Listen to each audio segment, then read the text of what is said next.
નમસ્કાર મિત્રો અને વડીલો, તમારું બધાનું ગુજરાતી સ્ટોરી ચેનલમાં સ્વાગત કરું છું. પતિ પત્નીનો ઝઘડો થયા પછી બીજા દિવસે પતિ રાત્રે પાણી પીવા જાગ્યો. રસોડામાં જઈને પાણીની બોટલ કાઢી તો પત્નીએ એવું કહ્યું કે તેનો ઝઘડો. જો આ સ્ટોરી તમને પસંદ પડે તો આ ચેનલને સબસ્ક્રાઈબ, લાઇક, શેર અને કમેન્ટમાં અભિપ્રાય જરૂર આપજો.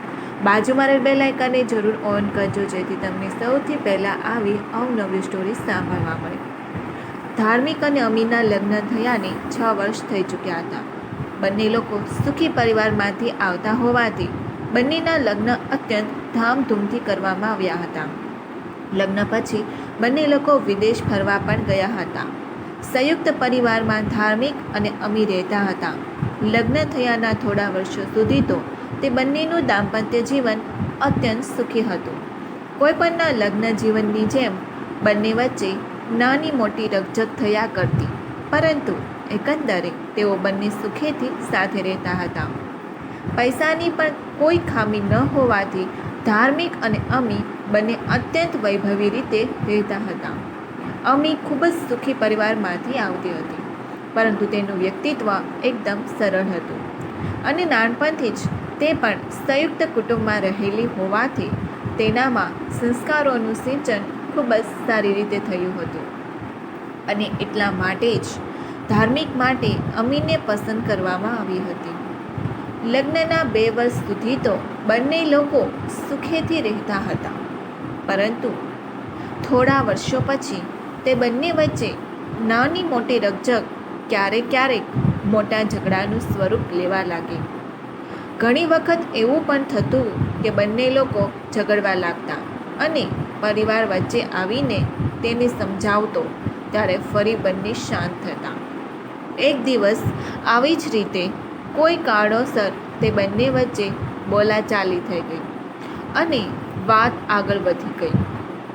બંને એકબીજા સાથે બોલતા નહીં. પરિવારને હજુ ખબર પણ નહોતી પડી કે બંને વચ્ચે ઝઘડો થયો છે, કારણ કે એ ઝઘડો તેઓ બહાર ગયા હતા ત્યારે થયો હતો. ઝઘડો થયાના બીજા દિવસે ધાર્મિકને મોડી રાત્રે તરસ લાગી હોવાથી તે નીચે આવ્યો અને રસોડામાં જઈને ફ્રીજમાંથી પાણીની બોટલ કાઢી. પાણીની બોટલ લઈને હજુ પાણી પીવા જઈ રહ્યો હતો, એવામાં અચાનક તે ગભરાઈ ગયો. તેની પત્ની એટલે કે અમી તેની પાછળ જ ઊભી હતી. પહેલાં તો તે અત્યંત ગભરાઈ ગયો. પછી પાણી પીવા જઈ રહ્યો હતો તો તેની પત્નીએ તેના હાથમાંથી ગ્લાસ લઈ લીધો અને કહ્યું કે આપણી વચ્ચે ભલે ઝઘડો ચાલતો હોય, પરંતુ મને તમને પાણી આપવામાં ખુશી મળે છે, એટલે હું જ તમને પાણી આપીશ અને તે મારો હક અને ફરજ પણ છે.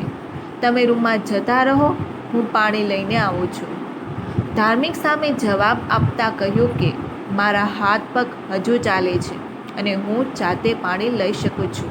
આટલું કહીને ધાર્મિક પોતાના બેડરૂમમાં આવે છે. પાછળ અમી પાણીની બોટલ અને ગ્લાસ લઈને આવે છે અને ધાર્મિકને આપે છે. તે ધાર્મિકને આપતા કહે છે કે મારી ખુશી મેળવવા માટે પણ હવે મારે તમારી સાથે ઝઘડો કરવો પડશે. ધાર્મિક પાણી પીવા લાગ્યો.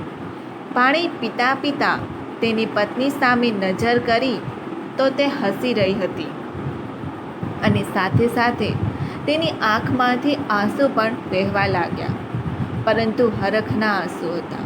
આ જોઈને ધાર્મિકે પોતાની પત્નીને બોલાવીને કહ્યું કે અહીં બાજુમાં બેસી જા.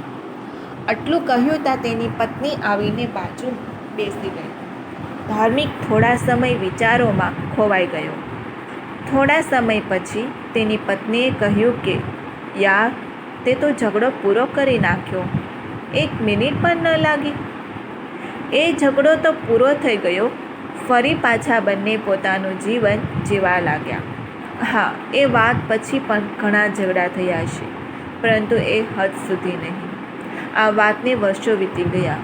વર્ષો પછી પણ આજે પણ આવી જ રીતે ધાર્મિક રાત્રિના સમયમાં પાણી પીવા માટે જાગે છે, ત્યારે દીવાલ પર ટીંગાડેલી તેની પત્નીની છબી જોઈને તેની આંખોમાં આંસુ આવી જાય છે. જાણે તેની પત્ની ત્યારે પણ તેને ઠપકો આપતી હોય કે પાણી તો હું જ ભરી આપીશ. આ વાત યાદ આવી જાય છે એટલે ધાર્મિક તેની પત્નીની છબીને લગાડીને પછી જ પાણી પીવે છે. વાત કદાચ એકદમ સામાન્ય હશે, પરંતુ ઘણું સમજવાનું મળે છે કે પતિ પત્ની એકબીજાની કાયમ માટે કદર કરવી જોઈએ. આ જીવન ક્યારે પૂરું થઈ જશે તેનું કંઈ નક્કી નથી અને સમય પણ ખૂબ જ ઝડપથી આગળ વધી રહ્યો છે. બંને પરિવારના અનેક ભોગ દીધા પછી પતિ પત્ની એકબીજાને મેળવે છે.